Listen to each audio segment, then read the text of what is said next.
Salam sejahtera untuk kita semua, Shalom. Bersyukur untuk anugerah Tuhan yang masih boleh kita alami sampai saat ini, meskipun di tengah kondisi sekarang ini akibat mewabahnya virus corona yang mengharuskan kita untuk melaksanakan aktivitas kita, baik perkuliahan, bahkan pun pekerjaan dan aktivitas lainnya dari rumah. Dan saat ini kita akan sama-sama mengikuti pembinaan sesuai dengan tema yang disampaikan oleh pengurus UPK MK Unima, yaitu kekuatan persatuan. Sebelum kita mengikuti pembinaan ini, mari kita satu dalam doa, kita berdoa. Bapa, di dalam nama Tuhan Yesus, kami bersyukur untuk anugerah-Mu yang terus kami rasakan. Saat ini, kami akan mengikuti pembinaan tentang kekuatan persatuan. Kiranya Tuhan menolong setiap pribadi kami untuk dapat mengerti dan memahami materi saat ini, sehingga kami pun boleh mengaplikasikannya dalam kehidupan kami setiap hari, terlebih dalam pelayanan kami, khususnya di wadah pelayanan UPK MK Unima. Dalam nama Tuhan Yesus kami berdoa. Amin. Saudara-saudara yang dikasihi Tuhan, salah satu tantangan yang dihadapi umat Tuhan saat ini yaitu perpecahan. Kita bisa melihat ada banyak sekali contoh, hubungan keluarga pecah, hubungan antara orang tua dan anak pecah. Selanjutnya masuk dalam negara dengan politik, kita pun melihat di mana-mana ada perpecahan terjadi. Bahkan, kita juga melihat pada titik yang seharusnya paling aman, yaitu pelayanan. Hari-hari ini, ada banyak sekali perpecahan terjadi di mana-mana. Adapun hal-hal yang menimbulkan perpecahan di dalam satu tim. Yang pertama, seseorang yang ingin tampil sendiri.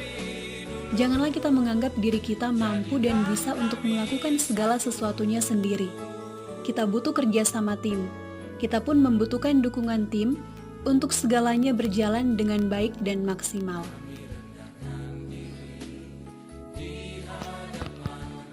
Yang kedua yaitu kurangnya saling menghargai satu dengan yang lain.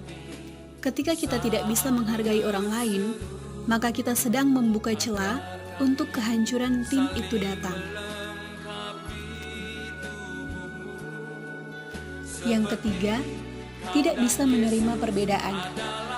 Kadangkala kita selalu berpikir hanya pendapat dan saran kitalah yang tepat dan pantas untuk dilaksanakan.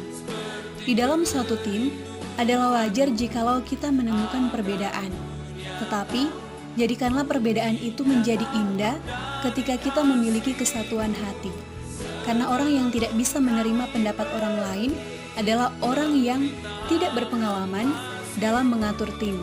Dan orang yang tidak berpengalaman akan dibinasakan oleh kelalaiannya. Itu bisa kita lihat dalam Amsal pasal 1 ayat 32. Dan yang keempat adalah tidak memiliki satu tujuan atau visi. Tidak memiliki kesatuan di dalam visi disebabkan keegoisan pribadi menguasai tim tersebut. Kita mementingkan diri kita sendiri tanpa kita mementingkan kepentingan orang lain. Jikalau kita ingin dihormati orang lain, maka kita pun harus belajar untuk menghormati orang lain. Semua hal-hal ini harus dihindari jikalau kita ingin melihat transformasi terjadi dalam pelayanan kita. Oleh karena itu, kemenangan dapat terjadi hanya karena persatuan.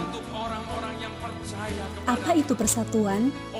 Persatuan yaitu satu, utuh, dan tidak terpecahkan. Sama seperti Kristus bersatu dengan Bapa di surga, umat Tuhan juga diharapkan bisa hidup dalam kesatuan. Yohanes 17 ayat 21-23 berkata, supaya mereka semua menjadi satu, sama seperti Engkau, ya Bapa, di dalam aku dan aku di dalam Engkau, agar mereka juga di dalam kita, supaya dunia percaya bahwa Engkaulah yang telah mengutus aku, dan aku telah memberikan kepada mereka kemuliaan yang Engkau berikan kepadaku, supaya mereka menjadi satu, sama seperti kita adalah satu. Aku di dalam mereka, dan Engkau di dalam aku, supaya mereka sempurna menjadi satu, agar dunia tahu bahwa Engkau yang telah mengutus aku, dan bahwa Engkau mengasihi mereka, sama seperti Engkau mengasihi aku. Mengapa kita harus bersatu?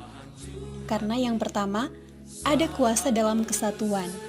Contohnya, jikalau kita memegang satu batang lidi, maka kita akan dengan mudah untuk mematahkannya dengan tangan kosong. Tetapi, ketika ada 1000 batang lidi yang ada di tangan kita, maka kita tidak akan bisa untuk mematahkannya sekaligus dengan tangan kosong.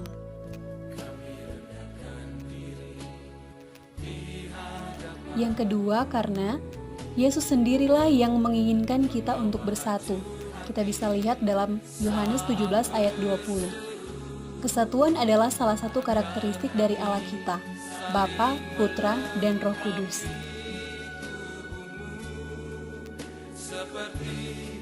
Dan yang ketiga adalah banyak orang-orang yang membutuhkan kita untuk bersatu. Kita bisa lihat dalam Roma pasal 10 ayat 14 sampai 15. Sementara gereja-gereja Tuhan saling menjatuhkan satu dengan yang lain, banyak sekali orang yang menantikan pertolongan kita.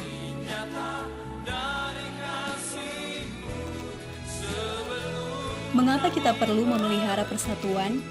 Yang pertama, karena kita adalah anggota keluarga Allah. Kita bisa lihat dalam Efesus pasal 2 ayat 19 hingga ayatnya yang ke-20. Alkitab menyatakan di dalam Kristus kita bukanlah orang asing dan pendatang, melainkan anggota keluarga Allah. Maka kita harus menyadari kesatuan itu tercipta karena status kita sebagai anak Allah yang telah dipanggil dari gelap menuju terang Tuhan yang ajaib. Inilah identitas kita.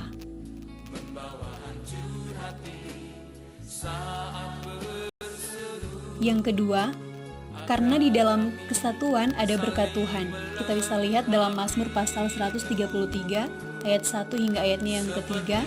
Alkitab menyatakan bahwa Tuhan memerintahkan berkat ketika umatnya hidup dalam kesatuan. Doa yang dijawab bukan hanya karena dinaikkan dengan iman, tetapi juga karena kesehatian dalam berdoa. Gereja yang hidup dalam kesatuan, keluarga yang hidup dalam kesatuan akan senantiasa melihat dan mengalami mujizat daripada Tuhan. Maka kita harus menyadari bahwa kesatuan itu sudah Tuhan berikan karena kita berada di dalam Kristus.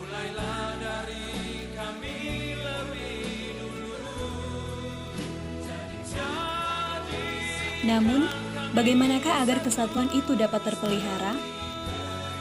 Kesatuan perlu diusahakan.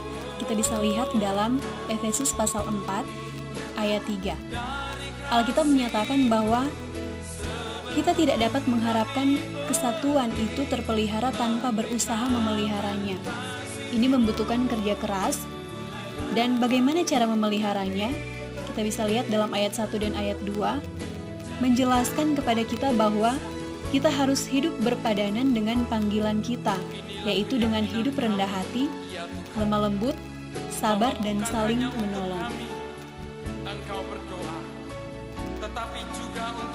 Dan yang keempat yang sangat penting, karena memelihara kesatuan adalah perintah daripada Tuhan.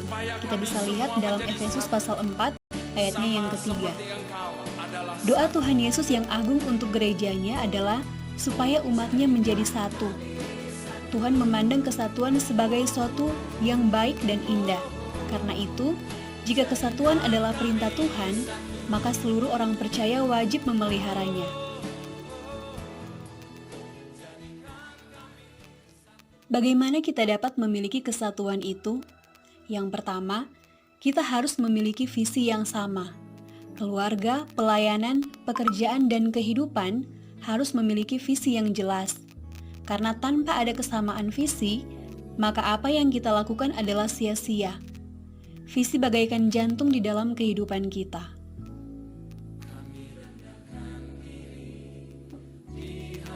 Yang kedua yaitu, kita harus bisa saling menerima satu dengan yang lain.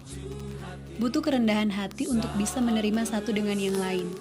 Tanpa kerendahan hati, maka kita sulit untuk menerima satu dengan yang lain. Dan yang ketiga, kita harus mau berjalan bersama. Kesuksesan segala sesuatu ditentukan dari kerjasama tim. Keluarga tidak akan bisa berjalan dengan baik jikalau tidak bekerja sama satu dengan yang lain. Begitu juga dengan pelayanan. Pelayanan tidak akan bisa berjalan dengan efektif jikalau tim yang ada saling menjatuhkan satu dengan yang lain. kesatuan hati diuji dengan waktu yang ada dan keberhasilan yang kita peroleh. Ada beberapa langkah-langkah praktis dalam kita membangun persatuan. Yang pertama, bangun tim kerja dan job description. Kita bisa lihat dalam Keluaran 17 ayat 8 hingga ayatnya yang ke-19. Yang kedua, kita harus taat pada perintah Allah. Kita bisa lihat dalam Kolose pasal 3 ayat 15, Matius 12 ayat 30, dan Lukas 11 ayat 23. Yang ketiga, kita harus mengubah pendekatan dan cara berpikir dari saya menjadi kita. Kita bisa lihat dalam 1 Korintus pasal 12. Dan keempat, kita harus saling menolong dan menanggung beban secara bersama. Kita bisa lihat dalam Galatia pasal 6 ayatnya yang kedua. Dan kesimpulan yang dapat kita ambil dari materi ini yaitu kesatuan akan membawa kita kepada suatu terobosan di dalam pelayanan, keluarga, bisnis, usaha, dan lain-lain. Iblis sangat tidak suka dengan yang namanya unity atau kesatuan, sebab di dalam kesatuan ada kuasa yang sangat besar. Orang yang tidak memiliki kesatuan adalah orang yang takut menerima kemenangan. Demikian materi tentang kekuatan persatuan yang boleh kita ikuti melalui video ini. Jangan lupa untuk mengisi form pembinaan melalui link ini. Dan bagi teman-teman yang memiliki pertanyaan menyangkut materi ini, bisa langsung memberikan pertanyaan lewat form tersebut.